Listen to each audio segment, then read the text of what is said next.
Good morning, students, and welcome back to the class of compulsory English. I am your teacher Rajiv Taide, and in today's lecture, we will see how to write a resume. There is another word for this resume in English, and it is curriculum vitae. Okay, the both things are having same meaning. आता resume writing म्हणजे काय ते आपण या लेक्चरमध्ये बघणार आहोत. Biodata जेव्हा आपण देतो कशासाठी, करिअरसाठी आपल्या, तर तेव्हा आपल्याला हा रिझ्यूम त्या ऑफिसमध्ये किंवा ज्या ठिकाणी तुम्ही अप्लाय करता त्या ठिकाणी सबमिट करायचा असतो. तर ती सुद्धा लिहिण्याची एक पद्धत आहे आणि ती पद्धत कशा प्रकारची आहे ते आज आपण या ठिकाणी बघणार आहोत. So look at the theoretical information first. A resume is an important document. Resume हा एक फार महत्वाचा डॉक्युमेंट आहे, कागदपत्र आहे. It is the first introduction of a candidate to the employer. जो आपल्याला नोकरी देतो त्याच्यावरती तुमचं पहिलं इम्प्रेशन, पहिला प्रभाव जर कुठल्या गोष्ट टाकत असेल तर ते आहे तुमचं resume. It provides the necessary information of the candidate before an actual encounter between the two. Resume ही तुमची गरजेची इन्फॉर्मेशन त्या जो नोकरी देणारा असतो त्याच्यापर्यंत पोहोचवते आणि त्या अनुषंगाने त्या दोघांचं एकमेकांसोबत काय होतं, एन्काउंटर होतं. एन्काउंटर मीन्स एकमेकांशी भेट होते. After receiving resume, corporate bodies seen them and shortlist the candidates on the basis of the information furnished. मग जेव्हा तुम्ही रिझ्यूम सबमिट करता, रिझ्यूम त्यांना मिळाल्यानंतर तिथली जे कॉर्पोरेट बॉडी आहे, कार्यकारी मंडळ जे आहे त्यांच्या कंपनीचं, ते त्याचं स्क्रीनिंग करतं. स्क्रीनिंग म्हणजे काय, त्या ठिकाणी ते वाचतं किंवा चाडतं आणि त्यानंतर तुमच्या एज्युकेशनल क्वालिफिकेशनच्या आधारावरती किंवा चांगले जे त्यांना रिझ्यूम वाटतात त्यामधले काही ते रिझ्यूम शॉर्टलिस्ट करतात. म्हणजे फॉर एक्झाम्पल एखाद्या पदासाठी जर आपल्याला 50 अर्ज मिळाले असतील पण आता 50 लोकांचा इंटरव्ह्यू घेणे पॉसिबल नाही आहे, त्यासाठी त्या रिझ्यूममध्ये असलेले टॉप 10 किंवा टॉप 15 असे ते लोक सिलेक्ट करतात आणि त्यांना ते इंटरव्ह्यूसाठी पत्र पाठवतात. That is called as short listing. Therefore, a resume should be prepared intelligently.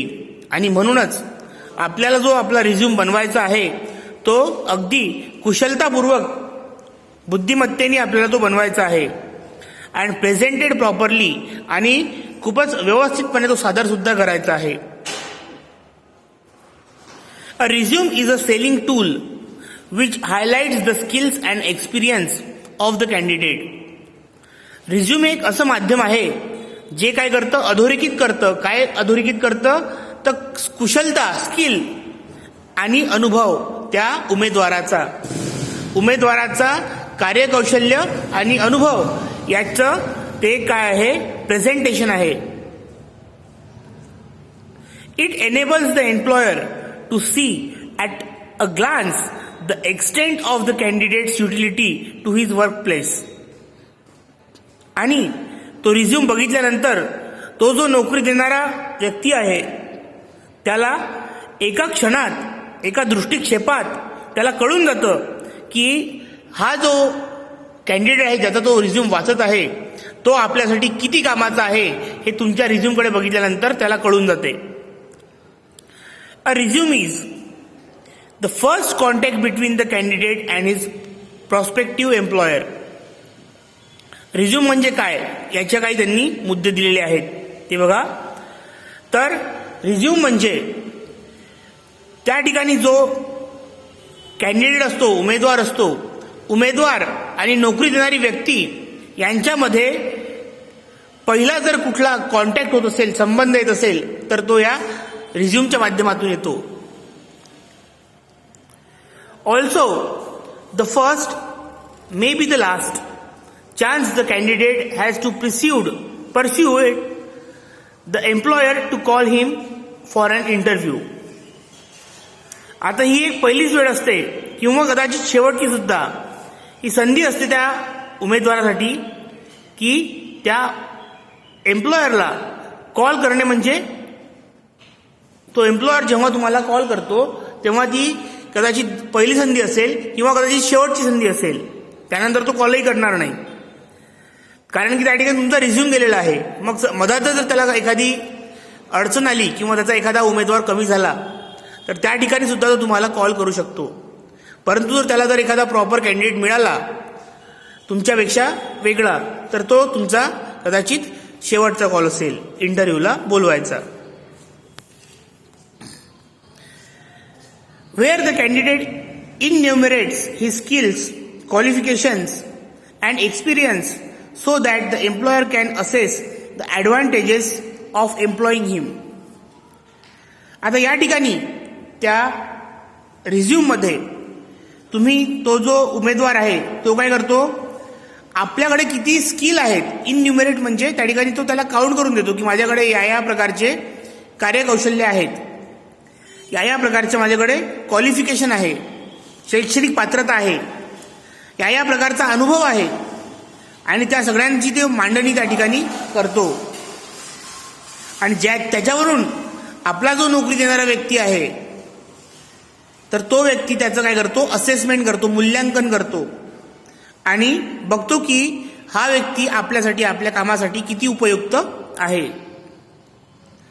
A resume इनव्हॅरिएबली includes, एक रिझ्यूम इनव्हॅरिएबली इन्क्लूड्स म्हणजे व्हॅरी करतं त्याची पोझिशन, त्यामध्ये त्याचं इन्क्लुजन असलंच पाहिजे.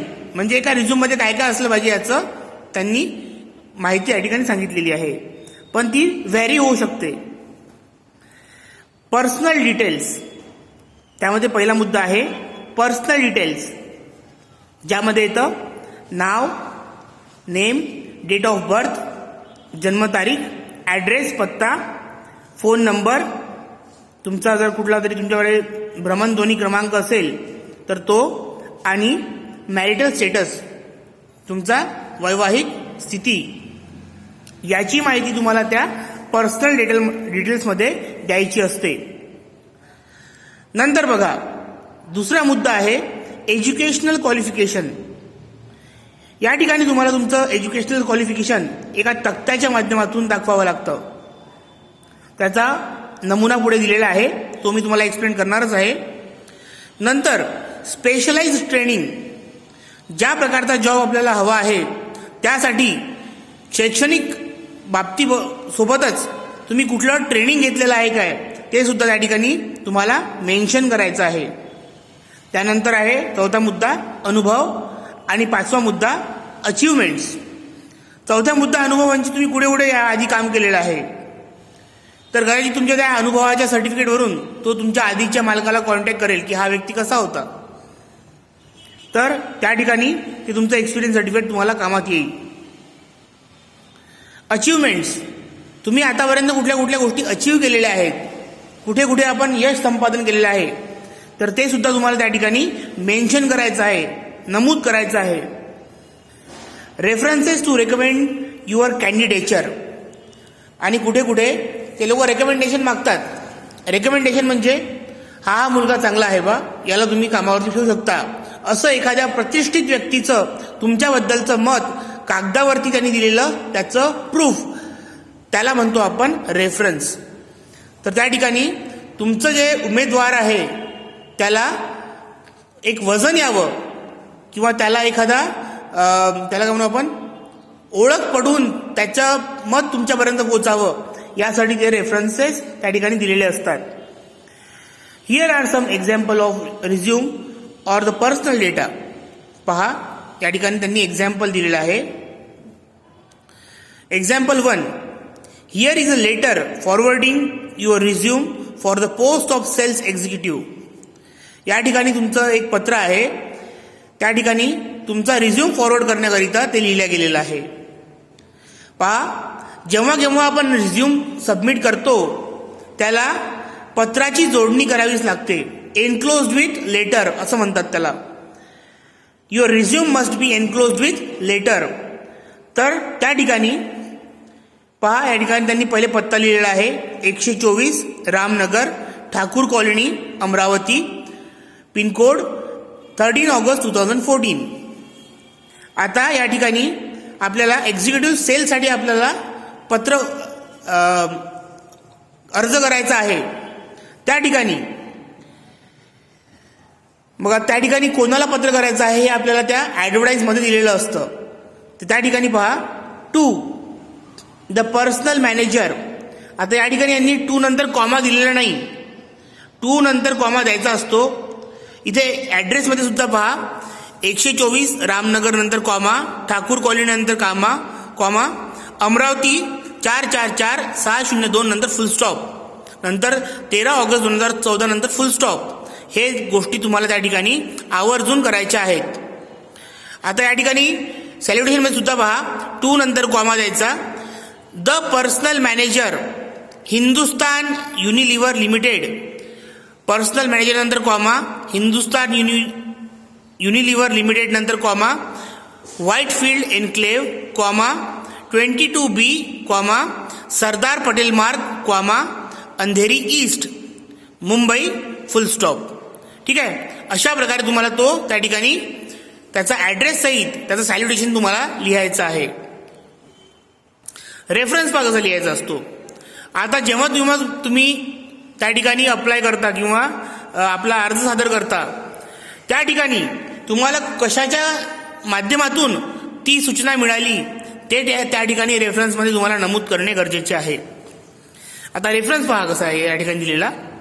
Your advertisement in the Indian express dated 12 August 2014.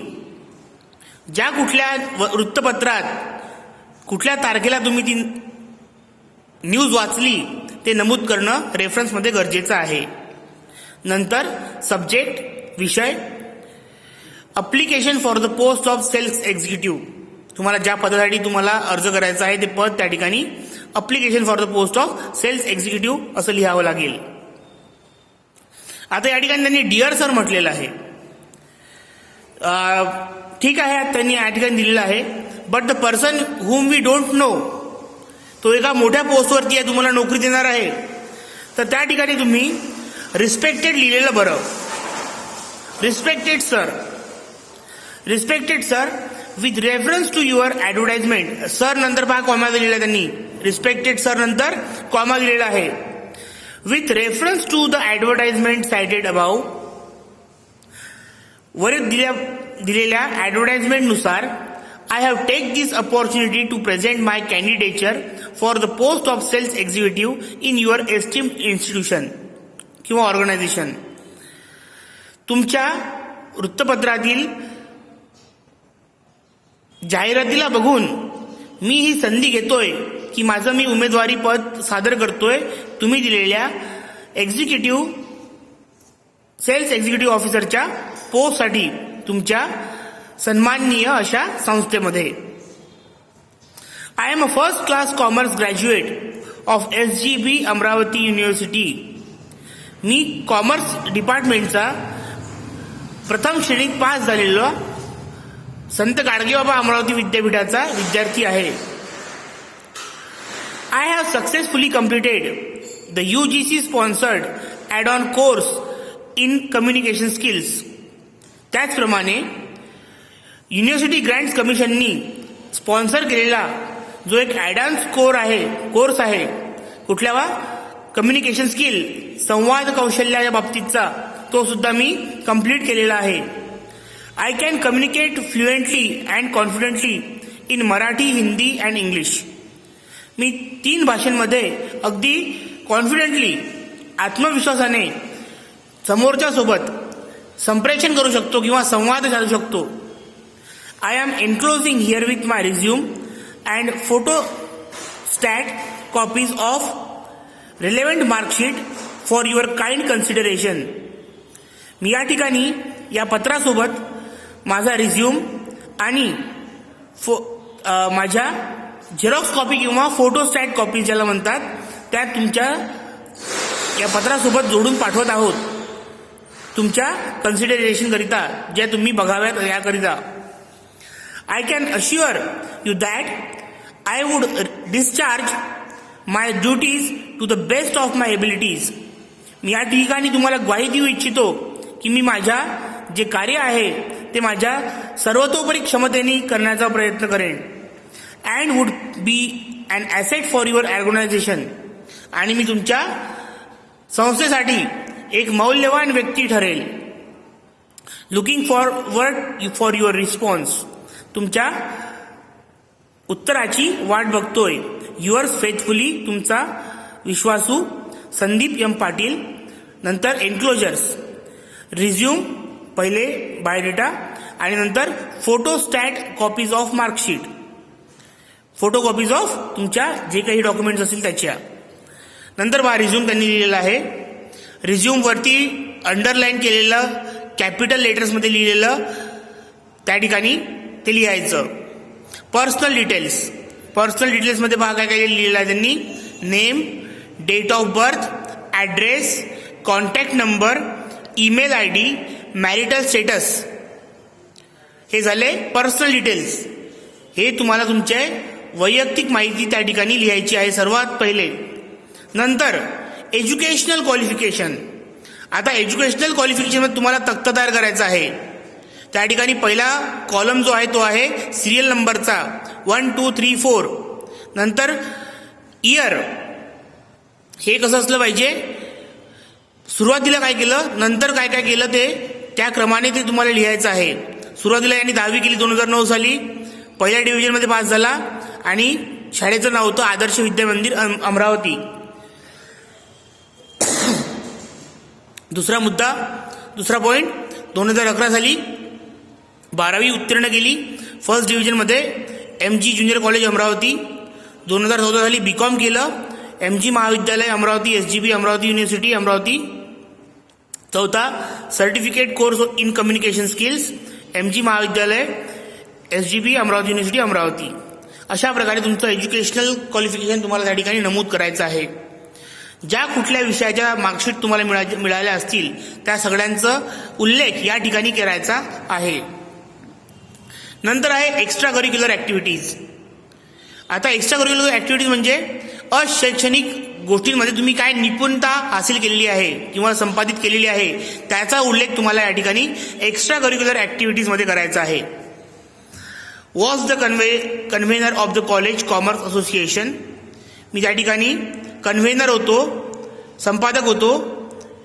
कशाचा? कॉमर्स असोसिएशनचा, कॉमर्स डिपार्टमेंटच्या एका मंडळाचा 2013 ते 14 दरम्यान. won the first prize in intercollegiate debate competition for 2012-13 and 13-14. दोनदा आंतरमहाविद्यालयीन वादविवाद स्पर्धेत मी पहिला पारितोषिक जिंकलेला आहे सलग 2 वर्ष. won the second prize in the intercollegiate elocution competition 2013-14. तसंच वक्तृत्व स्पर्धेमध्ये सुद्धा मी दुसरं पारितोषिक मिळवलेलं आहे 2013-14 साली. Was the captain of SGBAU volleyball team. आणि मी संत गाडगेबाबा अमरावती विद्यापीठाच्या व्हॉलीबॉल टीमचा कॅप्टन सुद्धा राहिलेलो आहे. नंतर ह्या झाल्या एक्स्ट्रा करिक्युलर ॲक्टिव्हिटीज. नंतर आहे स्ट्रेंथमध्ये पहा माझ्या काय काय मजबूत बाजू आहेत त्या लिहायच्या आहेत आपल्याला. Sincere and hardworking. मी प्रामाणिक आणि मेहनती विद्यार्थी आहे. Excellent communication skills. माझा संवाद शैली जी आहे ती चांगल्या प्रकारची आहे. आणि गोल ओरिएंटेड यंग पर्सन. मी उद्दिष्टांना समोर ठेवून काम करणारा तरुण व्यक्ती आहे असं त्यांनी आपल्या स्ट्रेंथ्समध्ये लिहिलेलं आहे. तुम्ही यामध्ये ॲड करू शकता. References doctor Sahasrabuddhe, principal MG महाविद्यालय अमरावती. त्यांचा डेटा, त्यांचा ॲड्रेस, नाव आणि ॲड्रेस. आणि दुसरा रेफरन्स आहे त्यांचा doctor RD Somvanshi, head commerce department MG महाविद्यालय अमरावती. तर अशा प्रकारे तुम्हाला तुमचा रिझ्यूम तयार करायचा आहे. या ठिकाणी तुम्हाला एक एक्झाम्पल दिल्या जाईल परीक्षेमध्ये की बा या पदासाठी तुम्हाला अर्ज सादर करायचा आहे. सर्वात आधी ते पूर्ण व्यवस्थित वाचून घ्यायचं, समजून घ्यायचं कोणाला अर्ज करायचा आहे, काय करायचं आहे. तर त्या ठिकाणी पहिले त्याला कव्हरिंग लेटर लिहायचं. मग कव्हरिंग लेटर कशा प्रकारे लिहायचं ते तुम्हाला बघितलं आहे तुम्ही. ॲड्रेस, सॅल्युटेशन, रेफरन्स, सब्जेक्ट, नंतर बॉडी, नंतर युअर्स फेथफुली आणि एन्क्लोजर्समध्ये डॉक्युमेंट्स, आणि नंतर रिझ्यूममध्ये name, date of birth, address, contact number, email address आणि मॅरिटल स्टेटस. पर्सनल डिटेलमध्ये एज्युकेशनल क्वालिफिकेशनमध्ये तुम्ही जे काही अचीव्ह केलेलं आहे त्याचा एक तक्ता. नंतर एक्स्ट्रा करिक्युलर ॲक्टिव्हिटीजमध्ये जे काही तुम्ही अचीव्ह केलेलं असेल त्याची एक लिस्ट. नंतर तुमच्या स्ट्रेंथ काय आहेत त्याबद्दलची एक माहिती. नंतर 1 ते 2 रेफरन्स तुमच्या त्या पत्राला जोडून तुम्हाला द्यायचे आहेत. So this is enough for today. I hope you have understood the things well. तुम्हाला काही अडचणी असतील ज्या तुम्हाला कळलेल्या नाहीत तर तुम्ही मला कॉन्टॅक्ट करू शकता. Till then, goodbye, thank you.